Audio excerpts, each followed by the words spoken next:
இந்த வீடியோவில் நம்ம என்ன பார்க்க போகிறோம்னா, இயக்குனர்களை திருமணம் செய்த நடிகைகளை பற்றி தான் பார்க்க போகிறோம். முதல்ல நம்ம பார்க்க போகிறது குஷ்பு சுந்தர் சி. அவங்களுக்கு 2000 திருமணம் நடந்தது. அவங்களுக்கு அவந்திகா, அனந்திதான்னு 2 பெண் குழந்தைங்க இருக்காங்க. அடுத்து நம்ம பார்க்க போகிறது தேவயானி ராஜகுமரன். இவங்களுக்கு 2001 திருமணம் நடந்தது. இவங்களுக்கு இனியா மற்றும் பிரியங்கான்னு 2 பெண் குழந்தைங்க இருக்காங்க. அடுத்து நம்ம பார்க்க போகிறது ஆர்கே செல்வமணி ரோஜா. இவங்களுக்கு 2002 திருமணம் நடந்துச்சு. இவங்களுக்கு ஒரு பையன் ஒரு பொண்ணு இருக்காங்க. அடுத்து நம்ம பார்க்க போகிறது சுகாசினி மணிரத்னம். இவங்களுக்கு 1988 திருமணம் நடந்தது. இவங்களுக்கு நந்தன்னு ஒரு பையன் இருக்காங்க. அடுத்து நம்ம பார்க்க போகிறது பூர்ணிமா பாக்யராஜ். இவங்களுக்கு 1984 திருமணம் நடந்தது. இவங்களுக்கு சரண்யா பாக்யராஜ், சாந்தனு பாக்யராஜ்னு 2 பேர் இருக்காங்க.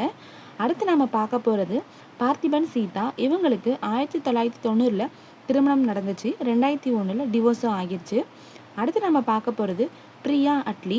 இவங்களுக்கு 2014 திருமணம் நடந்தது. இவங்களுக்கு ஒரு பையன் இருக்காங்க. அடுத்து நம்ம பார்க்க போகிறது டிஆர் உஷா. இவங்களுக்கு 1982 மேரேஜ் ஆச்சு. இவங்களுக்கு 2 பையனும் ஒரு பொண்ணும் இருக்காங்க. இந்த வீடியோ பிடிச்சிருந்தா மறக்காமல் லைக் பண்ணுங்கள், சப்ஸ்கிரைப் பண்ணுங்கள். தேங்க்ஸ் ஃபார் வாட்சிங்.